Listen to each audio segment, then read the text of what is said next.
আসসালামু আলাইকুম। ইন্ডিয়ার একটা ফ্রাই গোস, এরা মাটন বলে, মাটন ফ্রাই।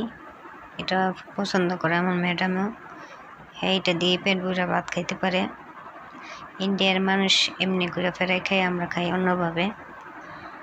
গোসটারে ভালো করে ওয়াশ করে ধুয়ে একটু লবণ আর পানি দিয়ে আর রসুন দিয়ে কুকারে 10 থেকে 5 মিনিট মানে নরম করুন লাগে, হালকা সিদ্ধ হয়ে গেলে গোসটারে পরে এখানে একটা মশলা বানাইতেছি, হলদি, মরিচ, আদা, রসুন, জিরা, হসপাকি দিয়ে একটু পানি দিয়ে। আর এসে ইন্ডিয়ার কারি পাতা, এটা হ্যাঁ সব তরকারিতে লাগে বেশিরভাগ। কাঁচামরিচটি ভালো করে কাইটটা, লেবু কাইটটা ওই আরেকটা ভাজি করবো, তো ওইটা তো চিনে নই, আমরা ছোটোবেলা খেলছি। আর এটা বিদেশ বাড়ি করে অনেক দাম, মজাই খাইতে চামচের মতন লাগে। সিদ্ধ হয়েছে অনেক একটা কড়াইয়ের ভিতরে তেল গরম কইরা, ওই পানি ছিল তো পানি লেগে তেলটা দেরি করে দিছি।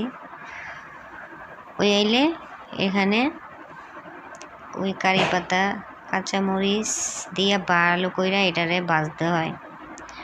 আর লগে লগে না মশলা দিয়ে লাইলে তো গন্ধ কয় কাঁচা।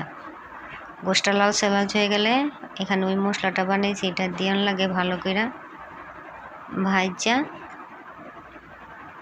ওটার সাথে মিক্সচার করন লাগে। লগে লগে নামাই লাইবেন না, যে 2-1 মিনিট ভালো করে ভাজা লাগে। ভাজা পরে শেষমেশ লেবু দিয়া মাটন ফ্রাই হয়ে গেল। ইন্ডিয়ার বাংলাদেশে গোস ফ্রাই করে। আসসালামু আলাইকুম।